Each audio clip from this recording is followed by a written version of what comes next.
This episode is sponsored by Circle & Bloom. Circle & Bloom has created an amazing offer for the Fertility Friday community. Make sure to head over to circlebloom.com/fertilityfriday to get your free relaxation program. And don't forget to enter the coupon code Fertility Friday at checkout to get 20% off of anything you buy. This is the Fertility Friday podcast, episode number 103.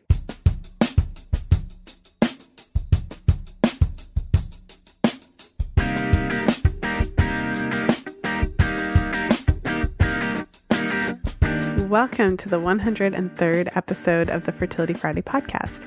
Thank you for joining me today. I'm Lisa from fertilityfriday.com, and this is your source for information about the fertility awareness method and all things fertility. I just wanted to take a moment and let you know about my new group programs that are coming out in January. So I recently completed my 10-week group program that I had going on since August. We started in mid-August, and it was just an amazing experience. So I was working with a small group of women. We met every single week, and not only did we delve into fertility awareness charting and really get a handle on what all the mucus stuff means and how to sort it all out, we also really started to get a handle on what's happening, what are the underlying factors that are contributing to cycle irregularities. And so it was just my complete privilege and honor to work with such an amazing group of women and to see how they were supporting each other and there for each other. So let me tell you, there's just something really powerful about working in a group. And I know that firsthand because that's how I learned to chart as well. And so that's why I'm so passionate about creating that experience and opportunity for you. And I'd also like to share with you what one of my clients recently said about her experience. Absolutely do it. You can't lose anything except for being empowered by your own body and empowered by knowledge that you will have that you are shocked that you didn't know. I mean, I learned so much from Lisa's podcast just from listening to it obsessively, but there was even more things I learned that I had no idea. Like, I mean, I swear after every session, I'm going to my husband and be like, oh my gosh, did you know?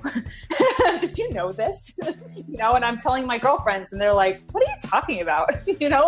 There's so much, like, I don't know. It's really empowering as a woman to know about your body. And I feel like you can only get more of that by taking a class. So make sure to head over to fertilityfriday.com/group program for more information. Before we dive into today's interview, I'd like to take a moment to thank my sponsor, Circle & Bloom. One of the topics that I focused on quite a bit on the show is PCOS, or polycystic ovary syndrome.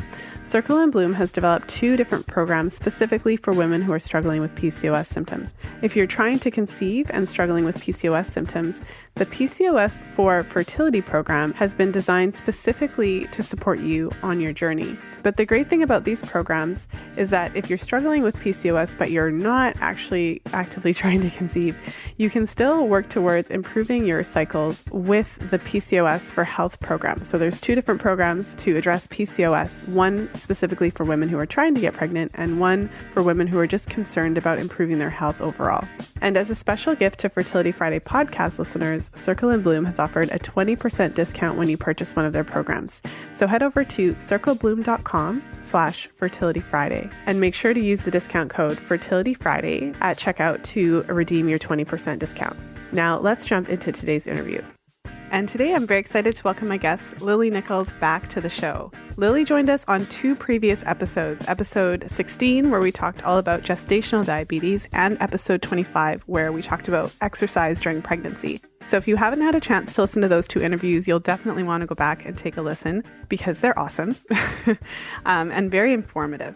Lily is a researcher, speaker, and author with a passion for evidence-based prenatal nutrition and a unique specialization in gestational diabetes. And as a registered dietitian nutritionist, certified diabetes educator, and certified Pilates instructor, Lily is the first to advocate for a nutrient-dense, lower-carb diet for managing gestational diabetes.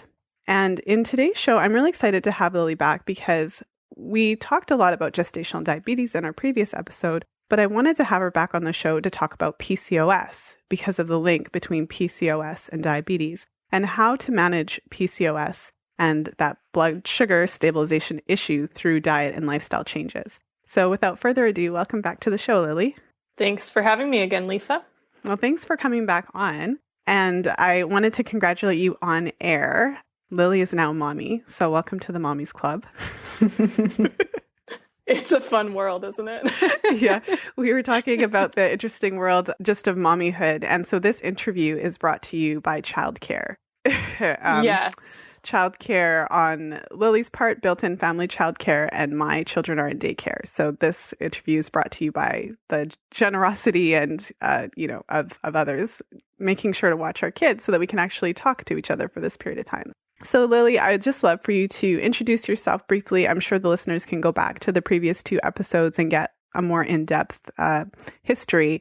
But just briefly introduce yourself and I guess what brought you into this work. Sure thing. Yeah. Gosh, it'd be so funny to go back to those interviews and see how I introduced myself then, because I feel like so much has changed. Your introduction to me probably gave the official version, but I've been into the whole notion that real food and whole foods can heal the body and help prevent or treat various ailments for as long as I can remember. And after I did my formal training as a registered dietitian, I kind of kept going that direction with my career. I didn't want to be, working in a hospital with hospital food and all the limitations there. So I definitely work on more of a wellness basis. Most of my my online work you can find at pilatesnutritionist.com, where I blog regularly on a variety of real food topics. So recipes, things about food sensitivities and digestive issues, and then a pretty heavy emphasis on prenatal nutrition and gestational diabetes. And my work clinically has been pretty heavily focused on prenatal nutrition and how, what we eat during pregnancy can have long-term effects on babies.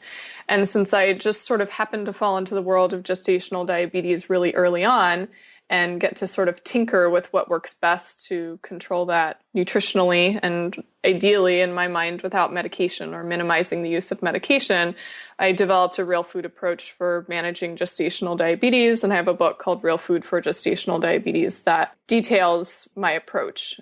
And that's been really cool to kind of see this book come full circle. I think when I was first interviewed with you, I just released the book. And now we've sold many, many thousands of copies and have dozens of wonderful testimonials from moms who have been able to use that approach to have a super healthy pregnancy, uncomplicated delivery, and a healthy baby. So it's been pretty cool. Well, I will make sure to link to your book as well as the review that I wrote for your book on my website in the show notes page. So definitely check that out. What I loved about your book, and I'm sure we talked about this in one of the previous episodes, is it's a really easy, quick read. So it's a ton of information, but in a really accessible format. And you also really break down in very doable and practical steps what to do if you are diagnosed with gestational diabetes. And you also provide recipes and meal plans. So it's really comprehensive and very practical, which is what I really loved about your book. Thank you. I appreciate that. Yeah, I've had I was recently reading a angry Amazon review because, you get the full, the more people you reach, the more negative reviews you end up picking up as well.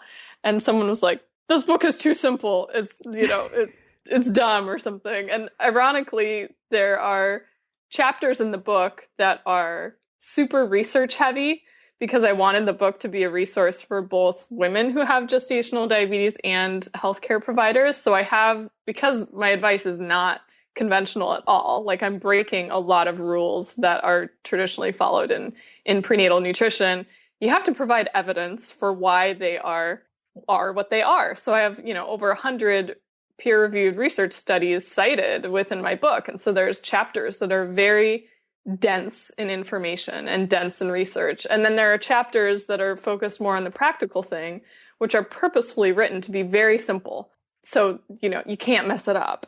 So it's funny. I get feedback on both sides. Oh, this is too complex and complicated. And then this is too easy. And, I don't know. So you can't win them all. No, definitely not. But you provide a good balance because you tell people what's going to work and why. but you also give the steps, just like you said, like these are the really simple steps. You could just skip to those parts if the other information is too heavy for you and just kind of follow the steps and you would be fine as well. That was the goal. And that's one of the reasons why I wanted to bring you back to the show and talk about PCOS. So, I've done several shows about PCOS. And so, I mean, in this show today, I didn't, intend to go like super deep into all of the information, what it is, everything, because I'll link to PCOS related episodes if someone really wants to delve into the topic. But what I wanted to talk a lot about actually is the practical aspects of regulating blood sugar and how that can impact the hormone levels. I think that that's one of the areas where we underestimate how much our diet can screw around with our hormone levels. So maybe we can start there and just on the insulin resistance component of PCOS, kind of how PCOS and diabetes are related. Sure. Let's start there.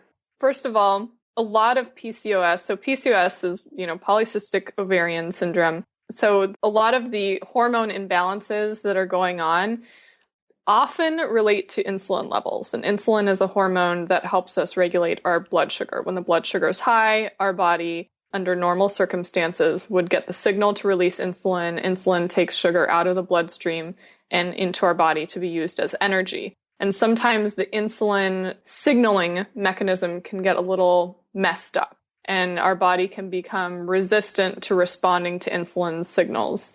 And that's what's called insulin resistance, which is technically a precursor to developing type 2 diabetes. So in that instance, your blood sugar can be high.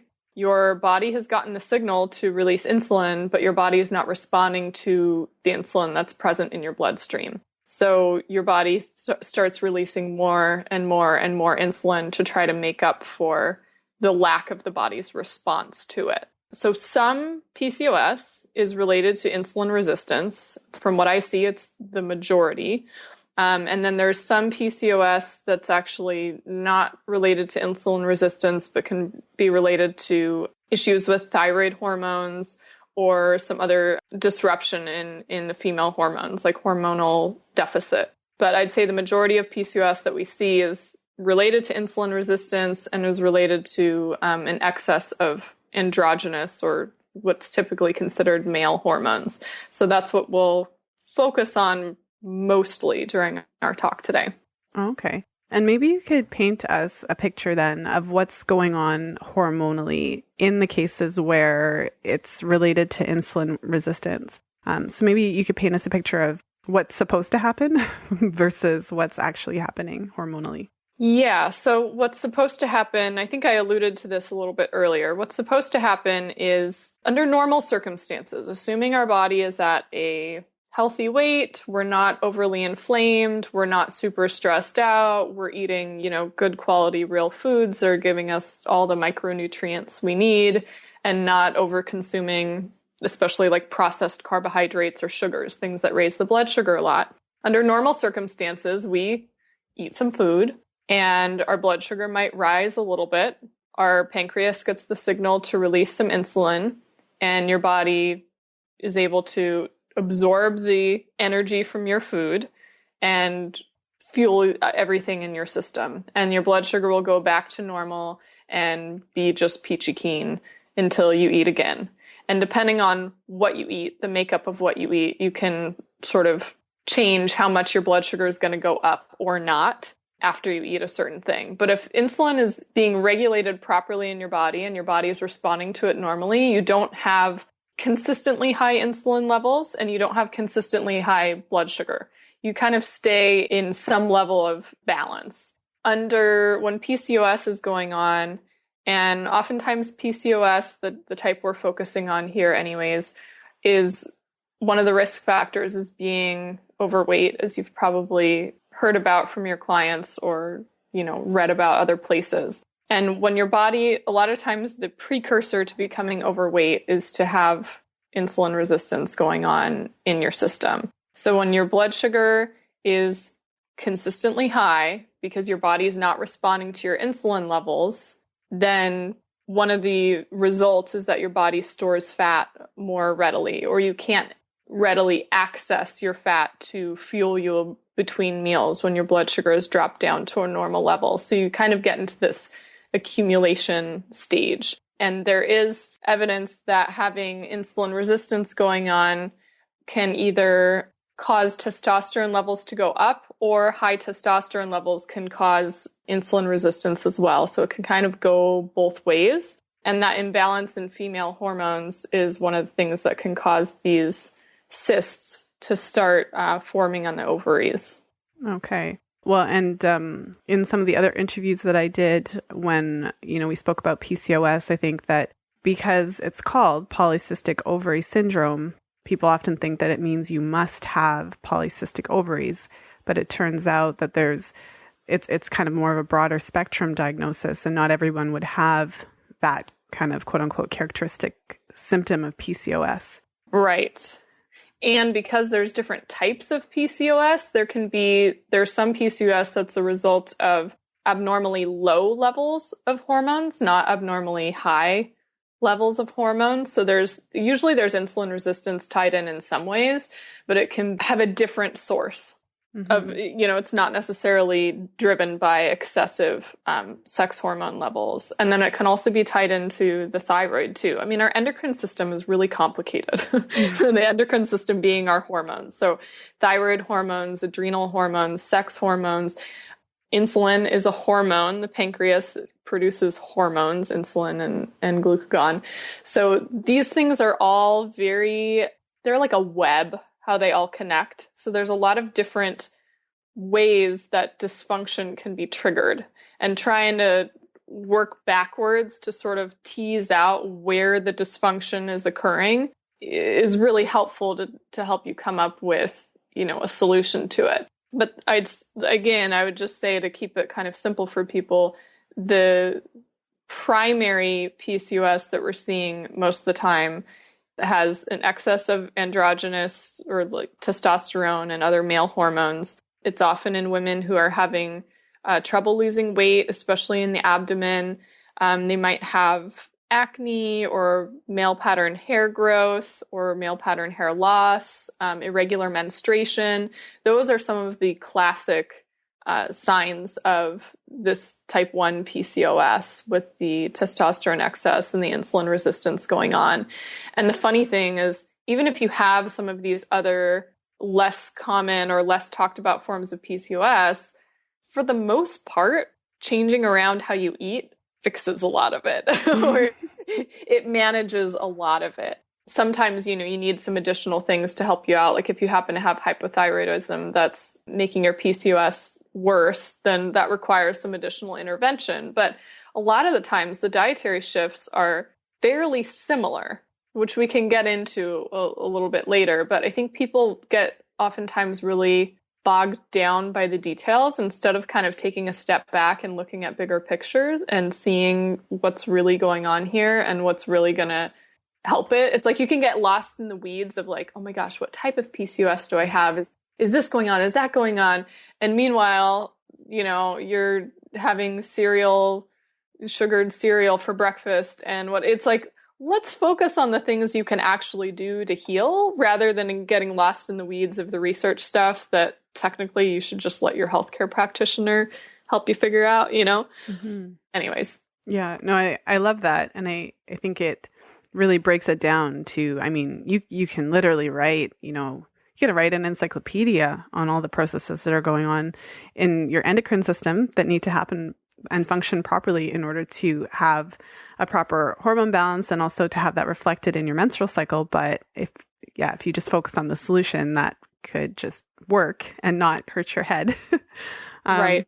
So one of the questions I wanted to ask you, because diet then can play such a huge role in controlling and even reversing a lot of these symptoms, is diet the cause, or are some people just more susceptible to PCOS? Because, in theory, we all know people who eat a horrible diet and have no weight issues and no PCOS that we know of. So is diet causing it, or are there other factors that make a person more sensitive to it? I mean, certainly diet can cause it in some people. You can, over time, cause insulin resistance and type 2 diabetes if you abuse your insulin system in your body, meaning you load up on processed carbohydrates and sugars regularly, which causes your blood sugar to skyrocket like crazy, your insulin to skyrocket like crazy, and be on this intense roller coaster of blood sugar and insulin levels. You can kind of wear out the system. If you think of insulin sort of like an annoying neighbor who's like knocking on the door, like, hey, got some sugar for you. Hey, got some sugar for you. If you're constantly feeding your body lots of sugar and lots of processed carbohydrates, and insulin's always knocking on that door, at a certain point, your body just stops responding. It's like, give it a rest already, you know? And that's essentially what's going on with insulin resistance. So yes, I think in some cases, diet can be a big trigger for people.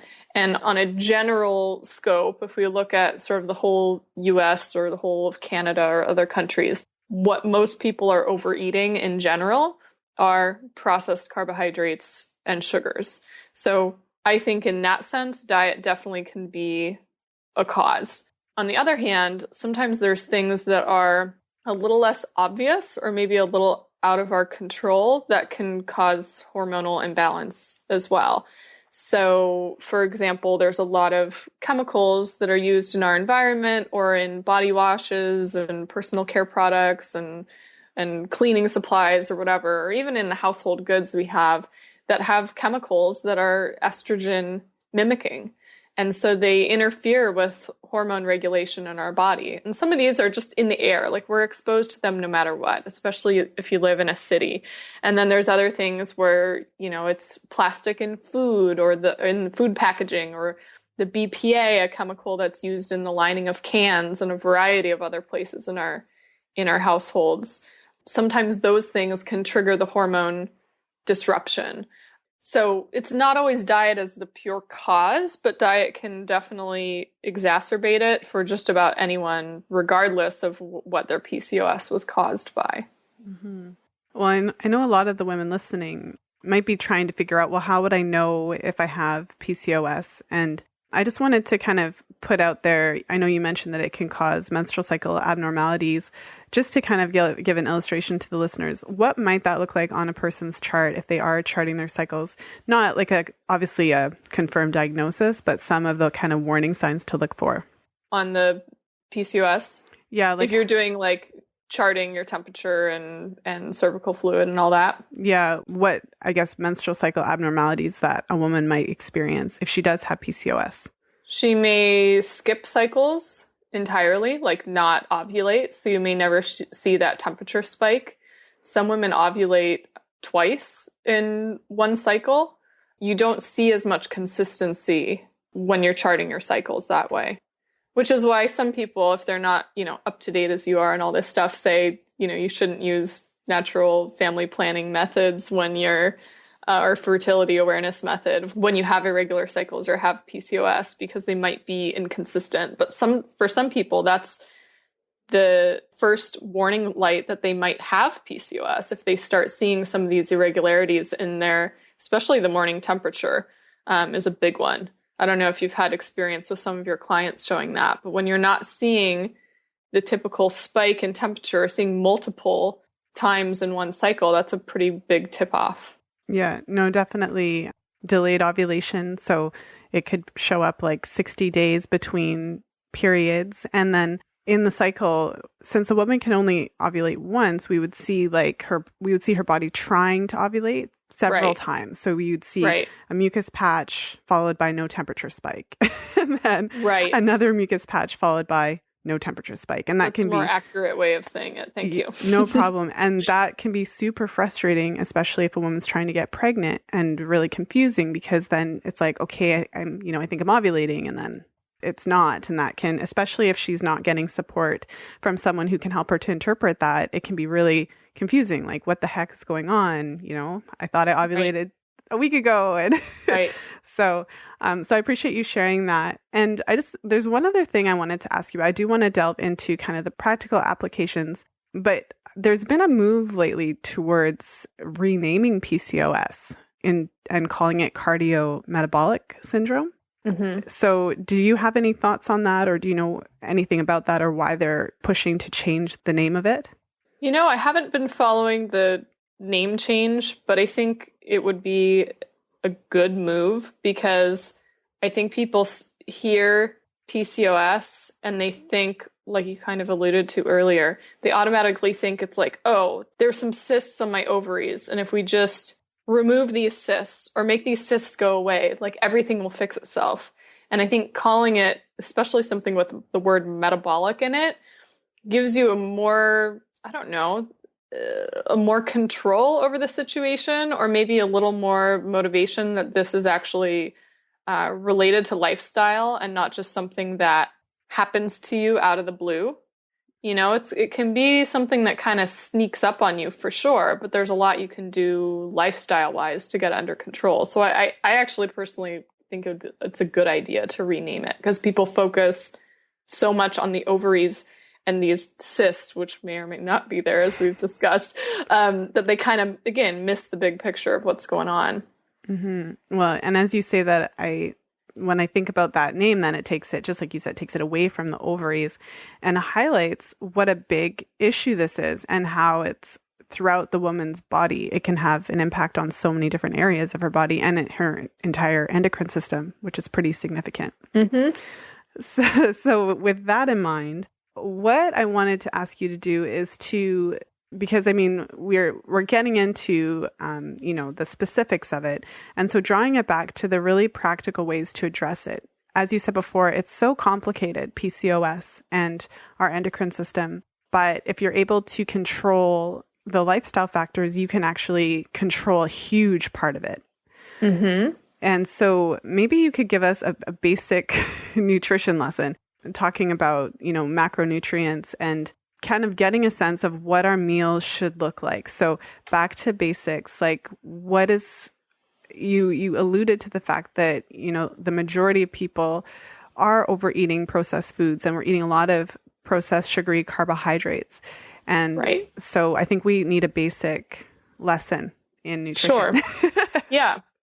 Yeah, so some of it is related to the excessive and frequent blood sugar spikes that people are causing by what they're eating. The foods definitely to avoid that are blood sugar stimulating foods would be sugar and processed grain foods, especially anything that says instant on it, like instant oatmeal, instant rice, instant noodles, like top ramen kind of a thing.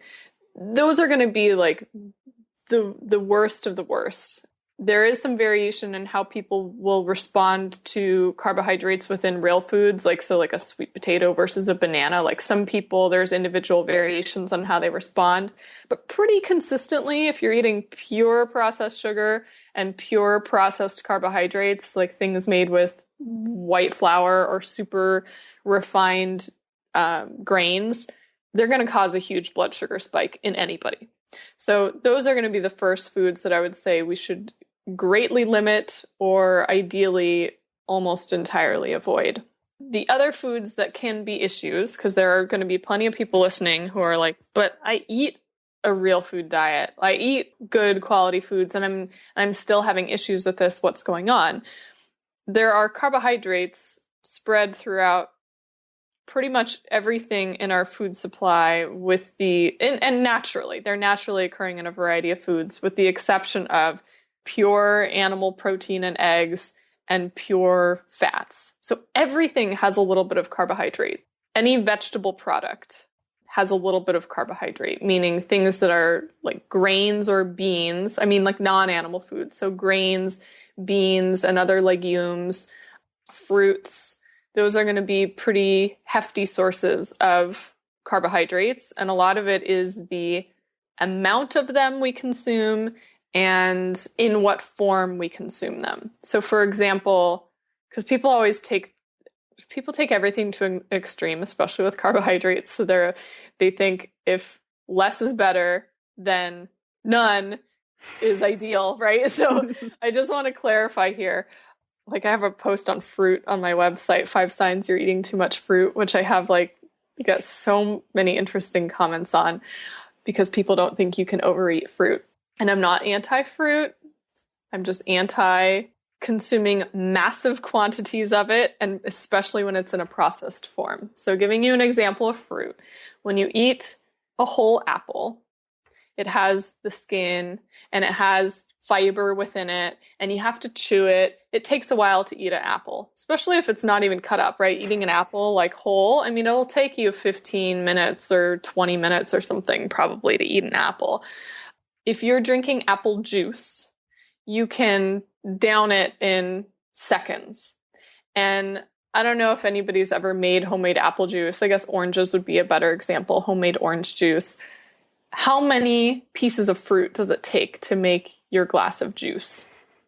It takes like a full glass of orange juice, for example, takes like 4 oranges. And you're probably not going to sit down and eat 4 oranges all at once. You'll get too full. It'll take too long. There's too much fiber. Your stomach is going to be super bloated. But you can down a glass of juice in no time. And what you're getting is the sugar from 4 pieces of fruit versus 1, and you're not getting any of the fiber.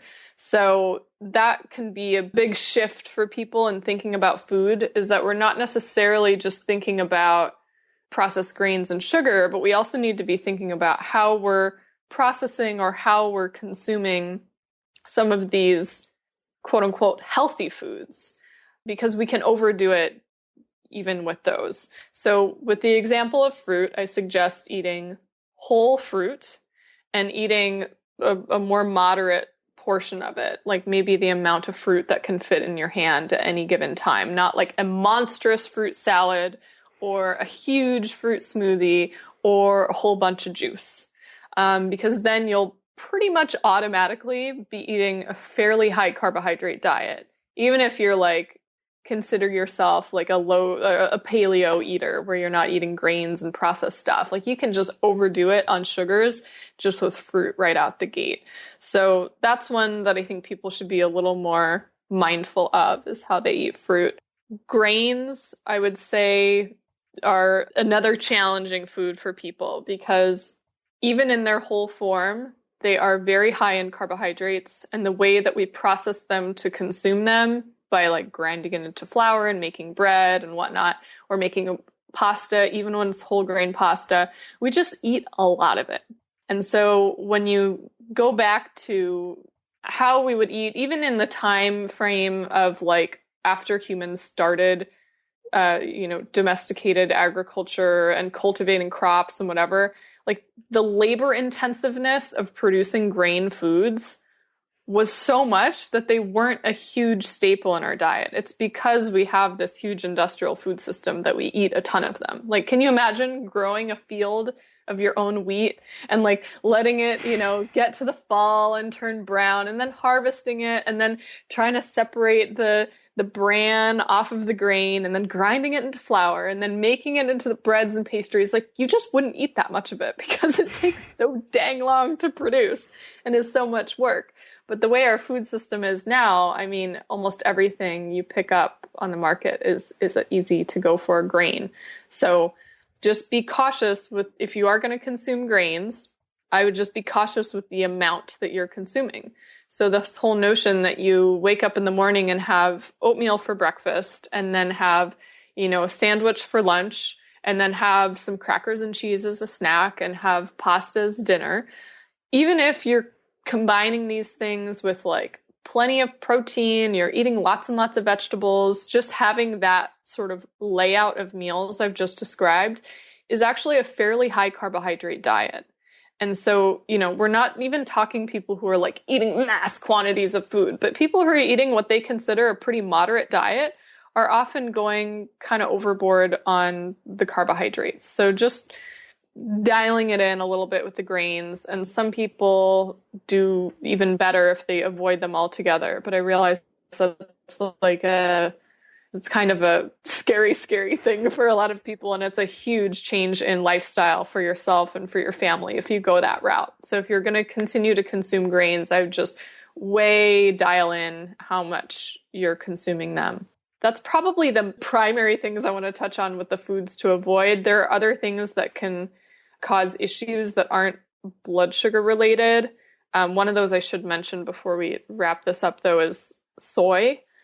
Soy is a food that's kind of in everything, just like grains and sugars because of our food processing system.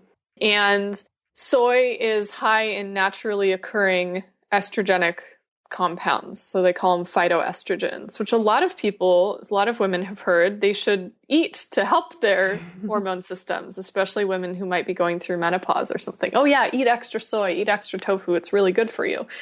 But because we're exposed to so many estrogenic things already, soy is often an extra whammy to our overwhelmed hormonal systems already. And there's a whole bunch of reasons. I could go through probably 10 different reasons that soy is not an ideal food to begin with. But just from a hormonal perspective, if you have hormonal dysfunction and PCOS or cardiometabolic syndrome going on already, it's a really good idea to leave soy out of your diet. I would say entirely, or just in very small quantities in forms like soy sauce or a little bit of miso soup here or there. But foregoing the soy milk, foregoing the tofu, foregoing the soy protein isolate containing protein shakes and bars and whatever, that goes a long way to helping hormonal function. It also really helps heal up the thyroid if the thyroid is being wonky and that's impacting your PCOS, because soy is a food that can interfere with the function of thyroid hormone and interfere with iodine absorption. So soy, grains, excessive carbohydrates, and sugars would be the first three places that I would look. Mm-hmm. I'm really glad that you brought up soy. I think that a lot of people don't realize that eating soy products, if you eat enough of them, is similar to giving you a similar amount of estrogen as, taking a birth control pill.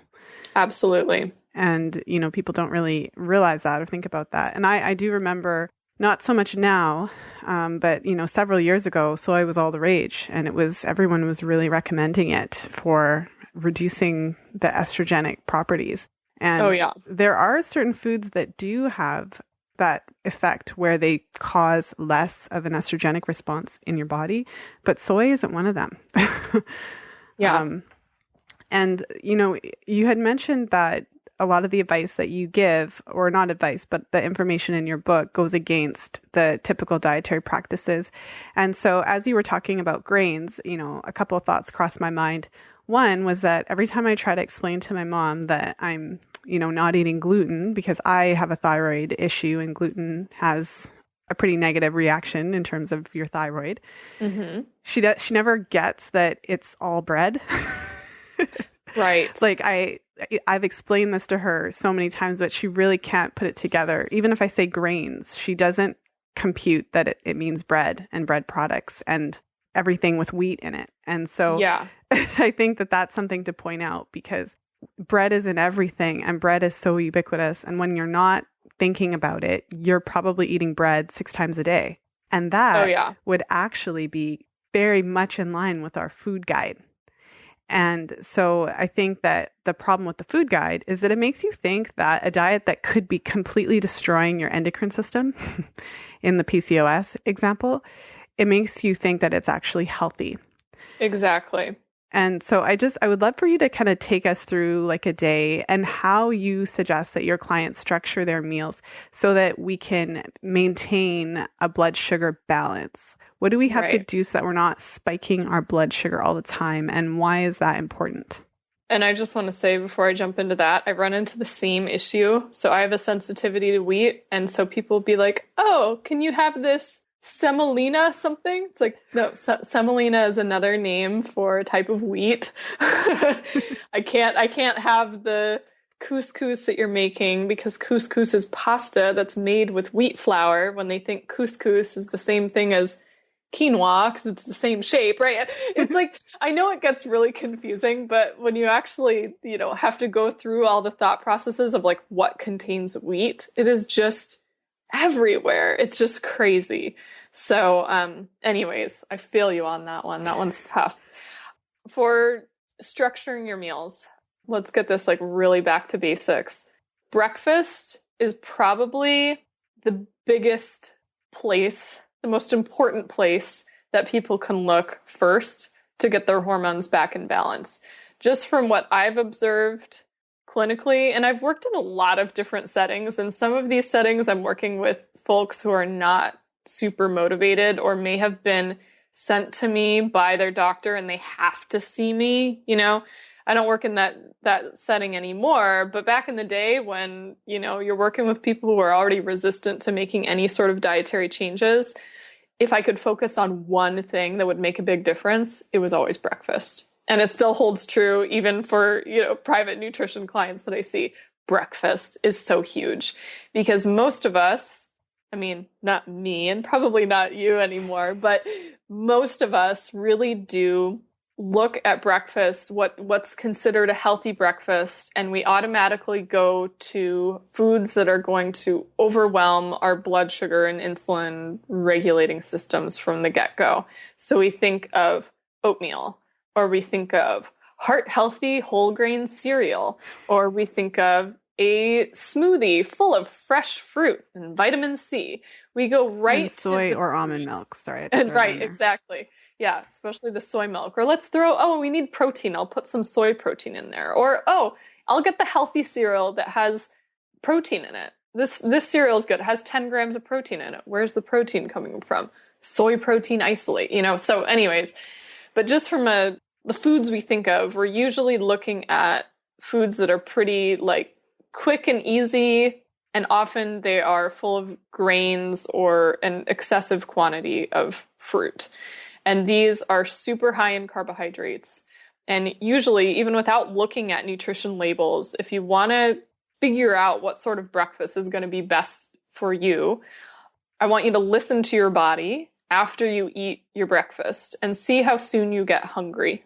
So if you have breakfast at 8 a.m., I want you to think, okay, I've eaten at 8 a.m., and then wait and check in with your hunger at 8:30 and 9 o'clock and 9:30 and 10 o'clock. See how soon you're scrounging for food again and starting to get hangry. If you're really hungry within 2 hours after eating breakfast, you're not eating the right balance of fats and carbohydrates and protein. Usually you're eating an excessive amount of carbohydrates. So you've had a spike in your blood sugar and then it's tanked out and you're starving again. And it's just your body responding as it should. When your energy is low, when your blood sugar is getting low, your body wants you to eat, and it's going to tell you to eat whatever is going to raise your blood sugar super fast. So you'll usually want something sweet or, a pastry or a sweetened coffee or something to give you a little pick-me-up. So if you're getting that lull in the morning, especially pretty soon after eating breakfast, you got to think about what you've been eating. The other possibility is that you're severely undereating at breakfast, which I also see. So an example of a better breakfast would be something that gives you a decent amount of protein and fat, I would add, because these foods don't spike the blood sugar and they keep us full for a very long period of time. So the best example of this is having eggs in the morning. That's just simple and easy. And as long as you give yourself maybe an extra 5 minutes, not even that much, to just get an egg on the stove cooking, or 2 eggs, or 3 eggs if you need it to keep you satisfied, that goes a long way at keeping you full. And just check in with yourself during the morning and see how you feel. Are you feeling hungry right away? How are you feeling at lunch? Are you completely famished and starving? Or are you still feeling pretty good? Oftentimes when you start your morning with enough protein and fat and don't eat an excessive quantity of carbohydrates, your blood sugar stays even keeled throughout the morning and even for most of the day. And if you happen to be a person who needs to lose a couple extra pounds and you can't, they've shown that people who have eggs for breakfast eat about 30% less at lunch, even when they're given access to an all-you-can-eat buffet. It's just naturally they're not as hungry and they don't eat as much. So it's a really, really good thing to tweak to kickstart your metabolism in a good way in the morning, and maybe even kickstart some weight loss long term. Mm-hmm. Well, can I ask you, I guess, for a couple other ideas? I think breakfast is such a challenging one. So on behalf of the listener who can't really eat eggs or has a food sensitivity to eggs or doesn't like eggs, and also with the consideration of nutrient density, what are some of your other kind of top recommendations? And then also a little plug for the listener who's super busy and is there a smoothie that you could recommend that doesn't spike the blood sugar and also contains the components that are necessary: fat, protein, and carbohydrates in moderate amounts. Ooh, yeah, that's a good one. Okay. One option for, before I jump into the smoothie thing, one option for breakfast, and something that I like to do when I'm not in the mood for eggs, and for those people who can't have eggs is a good one, is to make a recipe of grain-free granola. And I have a recipe in my book for this. You can also Google grain-free granola recipes, and I'm sure there's a lot you can find. But essentially, it's a granola made with, nuts and shredded coconut and maybe just a little bit of sweetener, not like a huge if And that naturally will cut way down on the carbohydrates. You get a lot of fiber in nuts, you get a lot of protein and fat. And then if you're eating dairy-free, you can match that with like an almond milk, or if you're eating dairy, you could do it with like a full-fat plain Greek yogurt, and that'll give you a huge protein punch right in the morning. Another really good option for people who don't like eggs is to do like a breakfast sausage kind of a thing. And a lot of times I'll just have people mix up their own breakfast sausage patties, because the ones on the market are not always made with the best quality meat. So you can do it with grass-fed beef or pasture-raised pork, but you get ground pork, you mix in a bunch of spices and a little salt. You can cook up these breakfast patties and have them in the freezer. Just put it between pieces of wax paper and in a plastic bag, or wrapped up real tightly. And you can just heat those up right away in the morning and have that. And it sounds kind of, I don't know, some people are opposed to eating meat in the morning, but if you go around the world to other places, this whole idea that we have specific breakfast foods is really foreign. a lot of parts of the world, you are eating meat and fish in the morning, or leftovers in the morning. So that's definitely an option for you. But breakfast sausage is a way to kind of ease into that. In terms of the shake, that is a trickier one to do. I would say usually when you want to have a shake, people are automatically going for things that are really sweet. And it's not that you can't have any sweets or you can't have any fruit, but I would choose your fruits wisely. So berries have a lot less sugar and a lot more fiber than most fruits. So that's a really good option to put in a smoothie in the morning. You definitely want to have a decent source of fat and protein in there. So you could do a big spoonful of almond butter. You could do some full-fat coconut milk, like the kind that comes in a can, not like the coconut milk beverage that's like really watered down and is trying to be almond milk. Like that's not going to give you much fat. But the stuff that comes in a can, some people even put a big spoonful of coconut oil right in there. And then in terms of protein, you'd get a little bit from nuts, but another option that's really quite healthy, and you see it a lot more commonly, and now that like paleo has been so popular and bone broth got so popular, but collagen protein is a really healthy, hormone-friendly, when you're getting it from grass-fed cows anyways, protein to add into smoothies and shakes. So you could mix all that up, add a little bit of liquid, whiz it up, and have a pretty tasty smoothie without ridiculous blood sugar spikes and without a bunch of soy protein and all that stuff. Mm-hmm. Those are such great ideas. So thank you for sharing those. As you're talking too, I was just thinking of how it's so interesting that we don't really think much of, those breakfast things that they advertise on TV, like toaster strudel or whatever, bread that's super quick and has lots of sugar on it. For some reason, we typically think that that's okay. But then if you were to suggest to somebody to find some pasture nitrate-free bacon, they might think, oh my goodness, I can't have bacon. It's going to give me a heart attack. But it's still okay for me to have like a donut, bagel, or insert sugary grain. So it's just, I find that really interesting how far we've come, because there's one ingredient in bacon. I know. And eggs too. It's because there's so much misinformation about cholesterol and saturated fat out there still. And in fact, when you're trying to balance your hormones, it's a really good thing to eat enough saturated fat and enough cholesterol, because cholesterol and saturated fat often go hand in hand in foods, first of all. So you're eating one, you're eating the other. But cholesterol is a precursor to our sex hormones. And so you need enough of it to balance everything out. And unlike what you've been told, eating dietary cholesterol does not raise your cholesterol levels in your blood. So it's absolutely okay if your body's happy with it, meaning you don't have a food sensitivity to it or anything, to have eggs regularly. Totally okay to have bacon regularly. Totally okay to not cut the fat off of your meat and not take the skin off of your chicken. And in fact, it's better for you. So a lot of the, rethinking of how we eat really starts with undoing people's fear about fat. And even in my private client work, and I'd say I have pretty with it folks that come to work with me, meaning they've done a lot of extra reading on their own about nutrition before they reach out. That's still often a hang up that people have, is they feel like eating more than a tablespoon of butter or something is excessive. And that's really just from what's been ingrained in us from the very beginning, is the dietary guidelines have always warned us not to eat too much fat and too much saturated fat. So even for people who are like slowly embracing it, it's scary.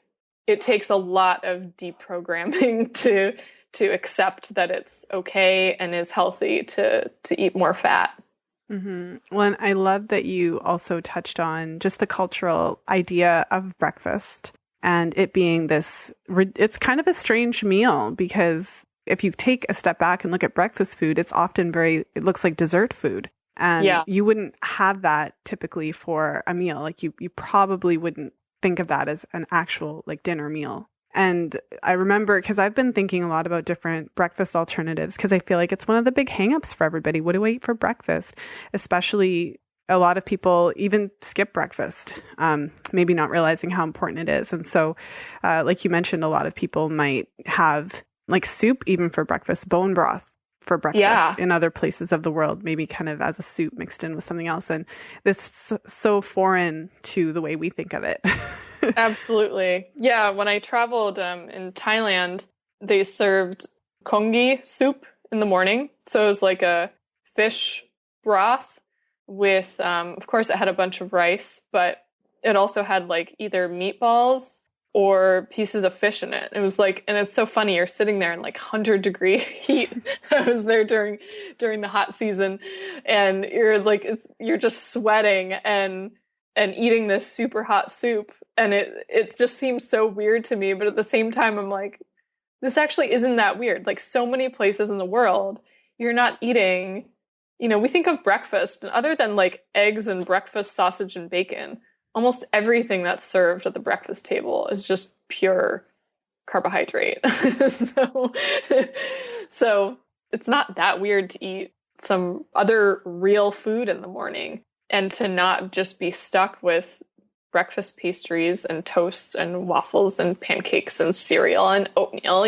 Even when you get on the healthier side of these grain products, meaning you're choosing whole grain cereal and whole wheat bread and making your pancakes with whole wheat flour, it's still the same amount of carbohydrates, and maybe you've added like 2 grams of fiber. It's like not as benign as people think when they just like, oh, it's just as easy as switching from white bread to whole wheat bread. It's like, it's marginally better, but it's still a huge strain on your system.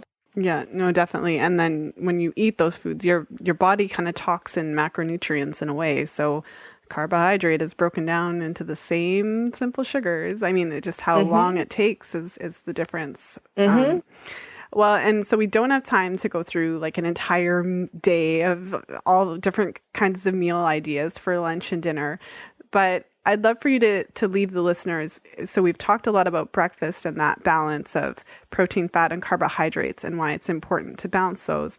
And so I'd love to leave the listeners with some kind of simple guidelines for then putting together snacks and just other meals. I know we don't have a ton of time for you I know you could write a book on just dinner alone or even snacks alone. Probably.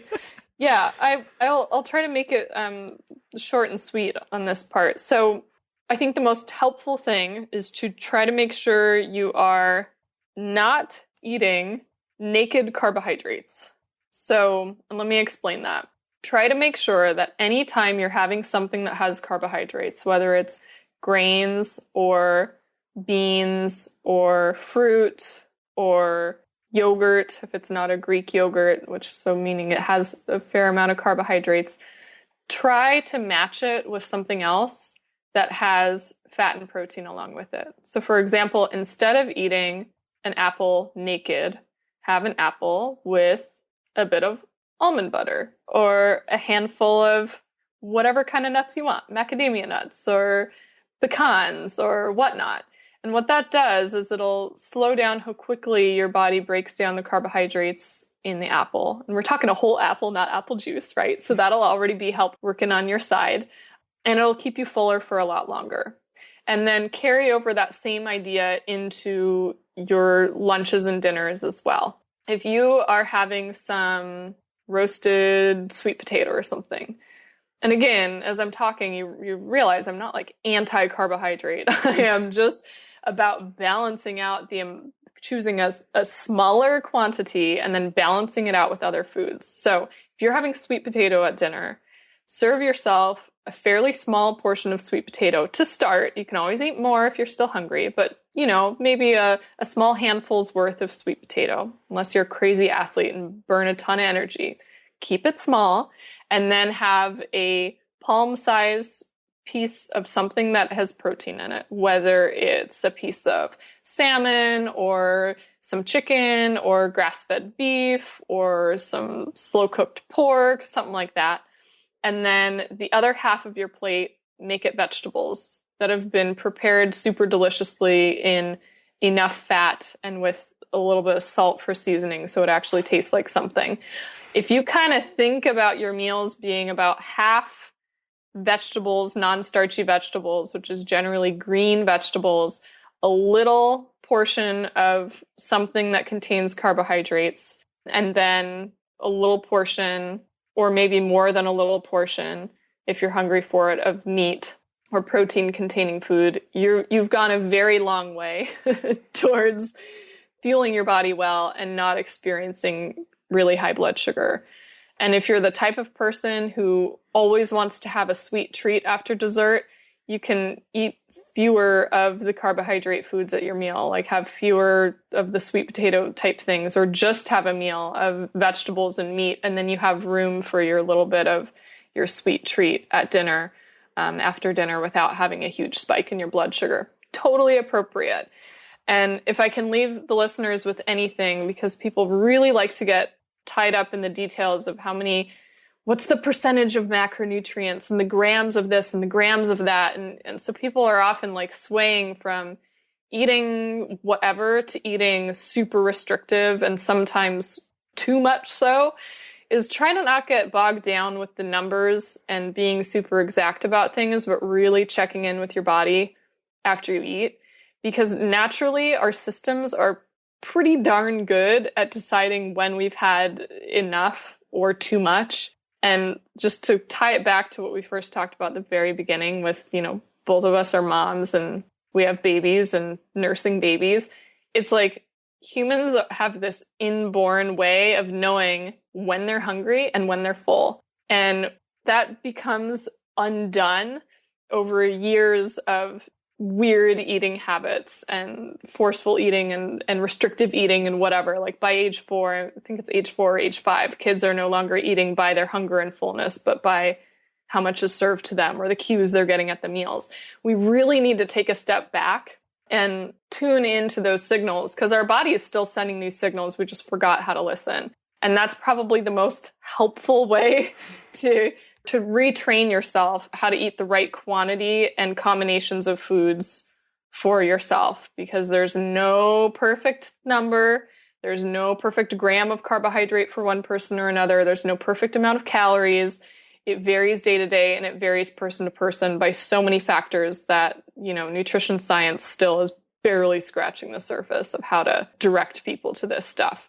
So it sounds a little woo-woo and it's very inexact, but it's actually one of the most effective ways to heal people's relationship with food and also get them to come back to a healthy weight, whether they need to gain or lose or just maintain.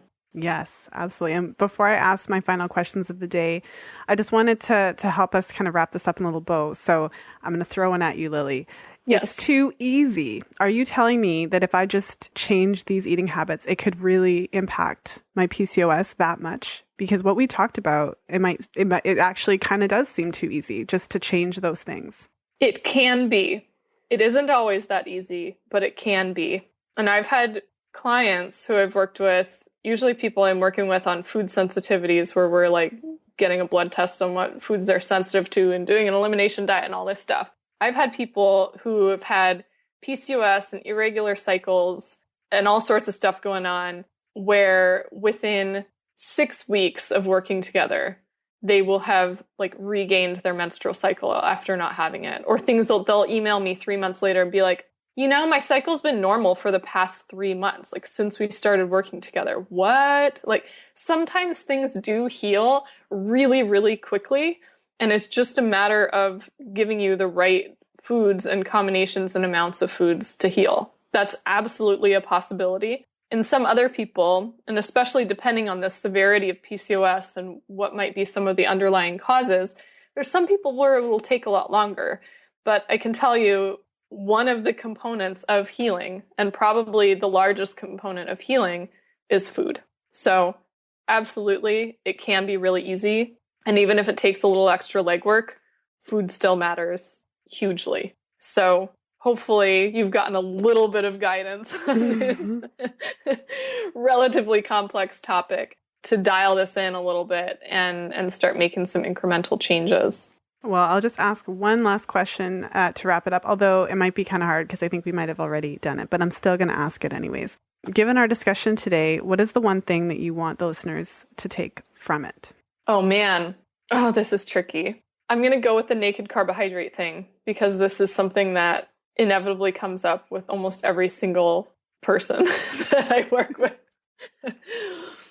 Try to make sure you have a little bit of fat and protein anytime you're eating anything. If it's a piece of fruit, try to have it with some nuts. If you're having a piece of potato, try to have it with a little bit of leftover chicken or something that's in your fridge. Like always just try to have a little fat and protein with whatever you're eating, and you'll be amazed at how less hangry you are and more satisfied you are throughout your day. I love that and you I'm say just going to stop there. I love that you say hangry. Yes. Well, thank you so much, Lily, for being here. Yeah, I really appreciate you coming back on the show and delving into this topic with me. It's definitely one that I wanted to revisit and really get back to basics on diet. And I think that you've really shared a lot of wisdom and a lot of practical things that our listeners can go and incorporate today. Snack time's coming up. So let's incorporate that naked carbohydrate philosophy. So thank you so much for being here. You betcha. Thanks for having me again. And for our listeners that want to learn more about you, read your book, find out what's going on over at your website, where can they go to get more information? You can go to pilatesnutritionist.com, and that has a section called freebies that has a bunch of little free ebooks on there that you can download, one of which is about how to make vegetables taste good, the most popular of all the freebies, because I'm big on no matter what your dietary philosophy, like low carb, paleo, vegetarian, it doesn't even matter. We pretty much all need to eat more vegetables. And if they don't taste good, we're not going to eat them. So I have an ebook on that that's really helpful, has recipes and tips to make pretty much any vegetable taste yummy. I also have information specifically on gestational diabetes and my book and my online course on the topic over at realfoodforgd.com. Real Food for Gestational Diabetes is the name of the book and the online course. So if you happen to be in that subset of women who are pregnant and happen to have diabetes, that's the place to go. And then your next book is going to be on managing PCOS through diet. It's funny you ask that. I'm going to say, first of all, no, I'm not going to write a book on PCOS. Sorry, spoiler. However, from the moment I released my book, like within weeks, I had people asking me, oh, do you have one on regular prenatal nutrition? I was like, dang, I should have written I wrote the specialized book first, but eventually between nap times and childcare and typing with one hand while breastfeeding, There will be another book. It just will take a while, and it'll probably be on prenatal nutrition. Awesome. Well, thanks again, Lily. As usual, it was a blast. Yep. Thank you. Thank you for listening. If you enjoyed today's show, please share it with a friend. You'll find the show notes page for today's episode at fertilityfriday.com/103. I hope you enjoyed my interview today with Lily. I love talking to her because of her refreshing perspective on diet and the profound impact that it can have on balancing blood sugar levels, hormonal health, as well as menstrual cycle health. And what I love the most about chatting with Lily is that she really gives actionable and practical tips on what to do to actually balance blood sugar. I find it fascinating and really empowering that if you are struggling with PCOS symptoms, you can make a significant shift in those symptoms by just balancing blood sugar. Now, in everybody, it's not necessarily going to be the only answer, but it can certainly make a huge impact and be a really important part of your journey on the way to getting your cycles back to healthy and your parameters back to normal. If you've been enjoying the podcast, please look for it on iTunes and leave a 5-star review so that more people can find it. And make sure to head over to fertilityfriday.com and join my email list. If you have an idea for a podcast episode or a guest suggestion, send me an email at info@fertilityfriday.com. Before we end the show today, I'd like to take a moment to thank my sponsor.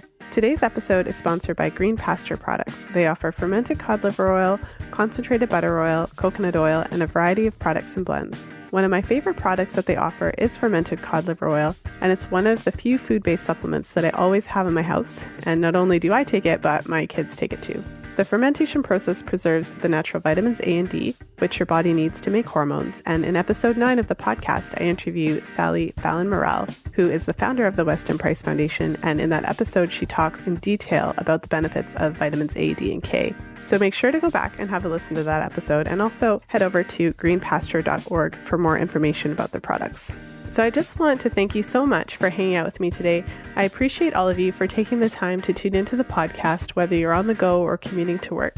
So thanks again, and as always, be well and happy charting.